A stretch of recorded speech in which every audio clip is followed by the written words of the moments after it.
नमस्कार साथियों, आप सबका पुनः स्वागत है श्रद्धा वेद पुराण में। तो आज हम लोग डिस्कस करेंगे श्रीमद् भगवद गीता अध्याय 7 श्लोक अर्थ 26। इससे पहले हम लोगों ने अध्याय 1 से 6 तक सभी श्लोक अर्थ सरल हिंदी भाषा में दोनों ही चैनल श्रद्धा एस्ट्रो ज्योतिष श्रद्धा वेद पुराण में अपलोड कर दिए हैं। आप में से कोई भी व्यक्ति भगवद गीता के श्लोक का सरल हिंदी अर्थ चाहता है, आप चैनल में जाएं जहां आपको 700 के 700 श्लोक अर्थ मिल जाएंगे। शुरुआत करते हैं आज का श्लोक अर्थ। भगवान श्री कृष्ण अर्जुन को समझाते हुए कहते हैं, हे अर्जुन, पूर्व में व्यतीत हुए और वर्तमान में स्थित तथा आगे होने वाले सब भूतों को मैं जानता हूं, परंतु मुझको कोई भी श्रद्धा भक्ति रहित पुरुष नहीं जानता। तो यहां पर कई प्रकार की बातें इस श्लोक से समझ में आती हैं कि एक तो भूत, वर्तमान, भविष्य का अंतर किसके लिए है, किसके लिए नहीं है, और कौन सा मनुष्य ऐसा है जो मनुष्य रूप में भी रहता हुआ भूत भविष्य को निहार सकता है या भूत भविष्य वर्तमान के अंतर को समाप्त कर सकता है। तो भगवान क्या कह रहे हैं कि भाई मैं अपने स्वरूप को अच्छे से पहचानता हूं, और जब मेरी दृष्टि आती है, माने परमात्मा की दृष्टि आती है, वहां पर किसी काल विशेष को भूतकाल, किसी काल को वर्तमान, किसी को भविष्य, ऐसा नहीं, क्योंकि भगवान कालातीत, काल से परे हैं। ठीक हो गया? तो भगवान की दृष्टि से काल का अंतर समाप्त हो जाता, तो एक नया विचार, एक नई दृष्टि यहां समझ में आती है। और जो अगली लाइन है वो और भी ज्यादा, क्योंकि हम इसके केवल एक रूप को देख रहे हैं कि जो व्यक्ति श्रद्धा भक्ति से रहित है, इसका अगर हम एक प्रकार से विलोम अर्थ निकालना चाहते हैं कि जो व्यक्ति श्रद्धा भक्ति से रहित है वो नहीं देख पा रहा है, लेकिन जो श्रद्धा भक्ति से युक्त है वो भूत वर्तमान भविष्य का अंतर देख सकता है, या ये कह सकते हैं वो इससे परे भी झांक सकता है। तो जिसको हम अपनी भाषा में कह देते हैं ना, कुछ कुछ ऐसे साधक हैं, कुछ ऐसे महापुरुष हैं, ऋषि हैं, मुनि हैं, जिनको भूत भविष्य वर्तमान का ज्ञान होने लगता है। वो वही व्यक्ति हैं जो पूरी तरह से ईश्वर पर दृढ़ श्रद्धा और विश्वास बनाए हुए, और जो कोई भी व्यक्ति उसको प्रकृति पर, ईश्वर पर श्रद्धा भक्ति नहीं है, उसको केवल अपना दम्भ, मैं, मेरा, इस पर ही उसको लगता है कि मैं अपनी सांसारिक बुद्धि से सबको जीत लूंगा, वो फिर यहीं फंसा रहता है।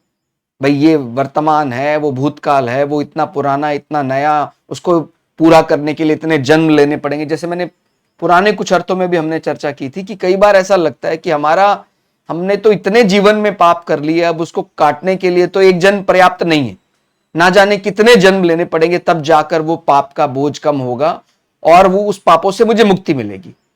लेकिन हमने समझाया था साफ साफ, वो जो श्लोक अर्थ पढ़ रहे थे, कि जब ईश्वर की कृपा हो जाती है तो चाहे कोई जघन्य अपराधी भी है, उसके पाप भी एक जन्म में या कहें कुछ क्षण में नष्ट हो सकते हैं। तो भगवान की दृष्टि में कोई समय बहुत बड़ा, कोई छोटा, कोई वर्तमान, भूत भविष्य, ऐसा अंतर नहीं है। वो तो केवल हमारी माने सांसारिक परिभाषा है। वो कुछ कुछ ऐसे भी समझ सकते हैं, भाई अगर मान लीजिए कोई हिंदी भाषी व्यक्ति है, वो कोई और भाषा सीखना चाहता है, भाई हिंदी भाषी है या कोई इंग्लिश भाषी है, वो संस्कृत भाषा सीखना चाहता है। अब इंग्लिश भाषी जो व्यक्ति है, उसको हम संस्कृत में तो संस्कृत नहीं सिखा सकते हैं ना, उसको संस्कृत यदि सिखाना है तो उसकी भाषा में ही सिखाया जा सकता है। ऐसे ही ये जो हमारे संसार की शब्दावली है, संसार की शब्दावली से ही हम मुक्ति को समझने का प्रयास करते हैं, लेकिन एक प्रकार से जो ईश्वर है वहां पर माने जो जहां शुद्ध चेतना है, जहां शुद्ध ईश्वर है, वहां ये शब्दों का कोई अर्थ नहीं है। जो हमारे सांसारिक शब्द है उनका वहां लोप हो जाता है। लेकिन अब समझना है तो माने जैसे मैंने बताया कि कोई इंग्लिश भाषी व्यक्ति है, उसको यदि संस्कृत सीखनी पड़ेगी तो उसको हम इंग्लिश में ही तो धीरे धीरे ट्रांसलेट करके सिखा सकते हैं संस्कृत। लेकिन ऐसा तो नहीं है ना कि उसको सीधा ही संस्कृत में सिखाने लग जाए। तो ऐसे ही जो शब्दावली है परमात्मा की, मुक्ति की, परमानंद की, वो शब्दावली तो कोई व्यक्ति माने उसको अगर उसी शब्दावली में समझाया जाए, क्योंकि वो तो शब्दावली से परे है मुक्ति, तो किसी भी शब्दावली में उसको समझाया नहीं जा सकता है। लेकिन जब हम उसको समझा रहे हैं तो संसार का ही रूप उसी रूप में देखा जाएगा। तो कई बार ऐसा भी प्रतीत होता है कि कुछ शब्द ऐसे हैं जो वास्तव में वो जब मुक्ति हमें ज्ञात हो जाती है, वो उसके लिए एग्जैक्ट वैसा वर्ड नहीं था। लेकिन जब संसार में कोई शब्द ऐसा है ही नहीं, जैसे हम बात करते हैं परमानंद की, तो ऐसा हम अलग अलग उदाहरण देते हैं। भी परमानंद मतलब क्या, कितना बड़ा आनंद है। कहता भाई जैसे हमने चीनी का स्वाद चखा है, हमें मीठा इतना ही लगता है, तो इससे ज्यादा 100 गुना, 200 गुना, 300 गुना, 500 गुना, 600 गुना, जैसे सिंथेटिक शुगर सैक्रीन, तो उतना ज्यादा आनंद अनुभूति हो सकती है। लेकिन वो कोई 100 गुना 200 गुना में नहीं, वो संपूर्ण आनंद है।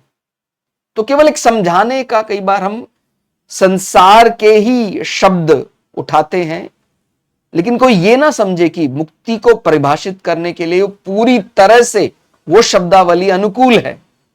क्योंकि मुक्ति तो बांधा ही नहीं जा सकता किसी शब्दावली में, परमात्मा को तो बांधा ही नहीं जा सकता कि किसी शब्दावली में। तो यहां पर एक बात समझनी कि परमात्मा कालातीत है, उसको समय, संसार, शब्द, भूत, भविष्य में बांधा नहीं जा सकता है। लेकिन जो भी परमात्मा का भक्त पूर्ण श्रद्धा भक्ति से परमात्मा को भजता है, उसको काल के परे का ज्ञान हो जाता है। ठीक है, थोड़ा और सरल करके यदि समझे, इस श्लोक अर्थ में भगवान कहते हैं कि एक सामान्य व्यक्ति के लिए भूत, वर्तमान, भविष्य का भेद रहता है, उसको वो अंतर समझ में आता है। पर भगवान की दृष्टि से सब कुछ वर्तमान ही रहता है। कारण कि संपूर्ण प्राणी, अब जैसे मैंने यहां बोला है कि सब कुछ वर्तमान ही रहता है, तो ये भी एक प्रकार का संसार के लिए एक शब्द है वर्तमान। माने भगवान के लिए वास्तव में तो वर्तमान भी नहीं है, वो एक ही है, वो कालातीत है, वो समय से परे है। लेकिन किस शब्द से उस विचार को समझाया जाए, तो यहां पर यही शब्द अभी थोड़ा अनुकूल लगता है। ठीक हो गया। तो ये बात समझ में आनी चाहिए कि कई बार इंग्लिश को समझाने के लिए संस्कृत में हम कुछ ट्रांसलेशन करते हैं, भाई शायद इस संस्कृत शब्द का अर्थ इंग्लिश में ये हो सकता है, लेकिन वो एग्जैक्टली सेम नहीं होता है। कई बार अलग अलग सभ्यताएं, अलग अलग मान्यताओं में, लेकिन समझाने के लिए तो ऐसा बोला गया कि एक सामान्य व्यक्ति के लिए भूत, वर्तमान, भविष्य काल का भेद रहता है, पर भगवान के लिए तो वो तो समयातीत है। तो कैसे समझाया जाए, मतलब समयातीत माने क्या, कहने वो सब कुछ वर्तमान जैसा ही रहता है, एग्जैक्टली वो वर्तमान है ऐसा नहीं है। तो ये समझना है यहां पर। कारण कि संपूर्ण प्राणी काल के अंतर्गत हैं, पर भगवान काल से अतीत है। भगवान यहां श्रद्धा भक्ति से युक्त मनुष्यों की बहुत बड़ाई कर रहे हैं, एक प्रकार से जिसको बोलते हैं ना नेगेटिव मोटिवेशन, कि भाई बोलते हैं ये करेंगे तो ये मिल जाएगा, तो बोलते हैं ये नहीं करेंगे तो फिर डिमोट हो जाएंगे आप, प्रमोशन, अगर ये करेंगे तो प्रमोशन होगी, ये नहीं करेंगे तो डिमोशन हो जाएगी। तो भगवान एक प्रकार से नेगेटिव मोटिवेशन का सहारा लेकर कुछ समझाना चाह रहे हैं कि जो श्रद्धा भक्ति से रहित है वो तो कदापि वो समझ ही नहीं सकता है समय, वर्तमान, भूतकाल। ठीक हो गया। तो ये माने कौन समझ सकता है, उसका अर्थ भी हमें यहां समझ में आता है। तो भगवान यहां श्रद्धा भक्ति से युक्त मनुष्यों की एक प्रकार अप्रत्यक्ष रूप से बड़ी बड़ाई करते हैं। भगवान के अनुसार जो व्यक्ति श्रद्धा भक्ति से युक्त है वो भगवान के समान ही भूत, भविष्य, वर्तमान को देख सकता है, उसका अंतर स्पष्ट कर सकता है। भगवान का जो ज्ञान है वो नित्य है, सब कुछ भगवान के ज्ञान के अंतर्गत है। माने एक प्रकार से समझाया गया है कि वो उसको आप किसी काल विशेष की परिभाषा देकर नहीं बांध सकते हैं कि भाई 2000 साल पहले, 10,000 साल पहले। उदाहरण दिए जाते हैं अलग अलग पुराणों में, ग्रंथों में कि इतने साल पुराना ये। लेकिन जब हम परमात्मा की बात करते हैं, वो सदैव एक सा रहने वाला है, वो पुराना अच्छा वहां समाप्त हो जाता है। ठीक हो गया। तो भगवान का ज्ञान नित्य है, सब कुछ भगवान के ज्ञान के अंतर्गत है, उनके ज्ञान से बाहर कुछ भी नहीं है। भगवान के ज्ञान में उनके सिवाय कुछ नहीं है। ये भी कितनी बड़ी बात है। कई बार हमें ऐसा लगता है कि भाई ये जो संसार है ये तो अलग है भगवान से, लेकिन यहां एक वाक्य आता है, भगवान के ज्ञान में उनके सिवाय कुछ है ही नहीं। अक्षर ब्रह्म, यहां तो कोई भी अक्षर निकल रहा है वो सब ब्रह्म ही है, ब्रह्म के अतिरिक्त कोई कुछ है ही नहीं। कोई भी अक्षर है, विचार है, सब ब्रह्म ही है। लेकिन ये तभी व्यक्ति को समझ में आ सकता है जब वो अहम, मैं, मेरापन उसको त्यागेगा, तभी वो अनंत होगा। और एक बार वो अनंत हो गया तो फिर सब कुछ अनंत ही है। ठीक हो गया। एक बार वो अनंत हो गया तो ऐसा नहीं कि वही वो अनंत होगा, फिर सब कुछ अनंत उसको प्रतीत होने लग जाएगा। हर विचार, हर शब्द अनंत ही प्रतीत होने लग जाएगा। वो वास्तव में अनंत ही तो है ही वो, बस वो मान जाए, उस बात को स्वीकार कर ले तो अनंत हो ही जाता है वो। तो भगवान के ज्ञान में उसके सिवाय कुछ नहीं है। जीव ने ही अहम के कारण, अहम यानी मैं, दंभ, अहंकार, अहंकार के कारण जगत को धारण कर रखा है। अतः बंधन और मोक्ष जीव के कारण ही बनाए हुए हैं कि मुझे मुक्ति मिलेगी, बहुत समय है, मैं बंधन में फंसा हुआ हूं। कितना विचित्र लगता है कि ये जो बंधन और मोक्ष है, परमात्मा के माने चेतना शक्ति के रूप में अगर देखा जाए संसार को, तो वहां बंधन और मुक्ति जैसा कुछ नहीं है, क्योंकि वहां पर किसी को कुछ पाना नहीं है। जो वास्तविकता है कि वहां पर कुछ मिल जाएगा, अभी मैं बंधा हुआ हूं तब खुल जाऊं, ऐसा नहीं। वो सब मेरी मन की शरारत कह लो आप। मैंने क्योंकि अहम को बढ़ावा दे रखा है, तो इसीलिए मन की शरारत के कारण ही मैं अभी बंधा हुआ हूं, मैं मुक्त हो जाऊंगा तब। ऐसा है। जैसे कई बार लोग कहते हैं ना, भगवान ने संसार इतना रचाया क्यों इस प्रकार, क्या दुख देने के लिए संसार की रचना की? तो जब हमें मुक्ति समझ में आने लग जाती तो हमें अपने आप पर ही सबसे ज्यादा हंसी आती है। कितना बेवकूफ था मैं। माने जो वास्तविकता वो शुरू से ही थी, वो जब व्यक्ति को रियलाइज होता है तो व्यक्ति बोलता है हतप्रभ, हैरान रह जाता है, यार ये तो मैं जानता था, क्या वही था क्या? तो ऐसा ही है, केवल वो मैं मेरेपन के कारण पर्दा पड़ा हुआ है। माने एफर्ट उसको जानने का नहीं है, एफर्ट उस पर्दे को हटाने का है, वो तो वहां मौजूद है। ठीक हो गया। तो तत्व से ना बंधन ना मोक्ष, केवल परमात्मा ही है। तो वास्तविकता में तो केवल परमात्मा ही है सब कुछ, लेकिन हमारे मूढ़ बुद्धि के कारण या हमारे अहम के कारण, मैं मेरापन के कारण, हमने ये खुद ही बना लिया है कि मैं बंधन में बंधा हुआ हूं, वो मुक्त के बहुत नजदीक है, अभी मैं मुक्त हो गया हूं। तो ईश्वर की अनुकंपा से हम ये सब प्राप्त कर सकते हैं। और वो अनुकंपा होगी कि नहीं, वो कैसे समझ में आता है? केवल श्रद्धा और भक्ति से समझ में आता है। जिस व्यक्ति को श्रद्धा भक्ति माने भगवान के सामने समर्पण, झुकना नहीं आता है, वो व्यक्ति इस संसार माया जाल से छूट नहीं सकता है। तो चाहे कोई कितना ही ज्ञानी क्यों ना हो, जो व्यक्ति भगवान के सामने झुकना सीख गया है, उसके मन में सच्ची श्रद्धा भक्ति उत्पन्न हो गई है, वो फिर संसार माया जाल से निकल जाता है। और जो अपने ही बुद्धि के मद में चूर हो गया है, उसको माया बार बार पटकनी देती है।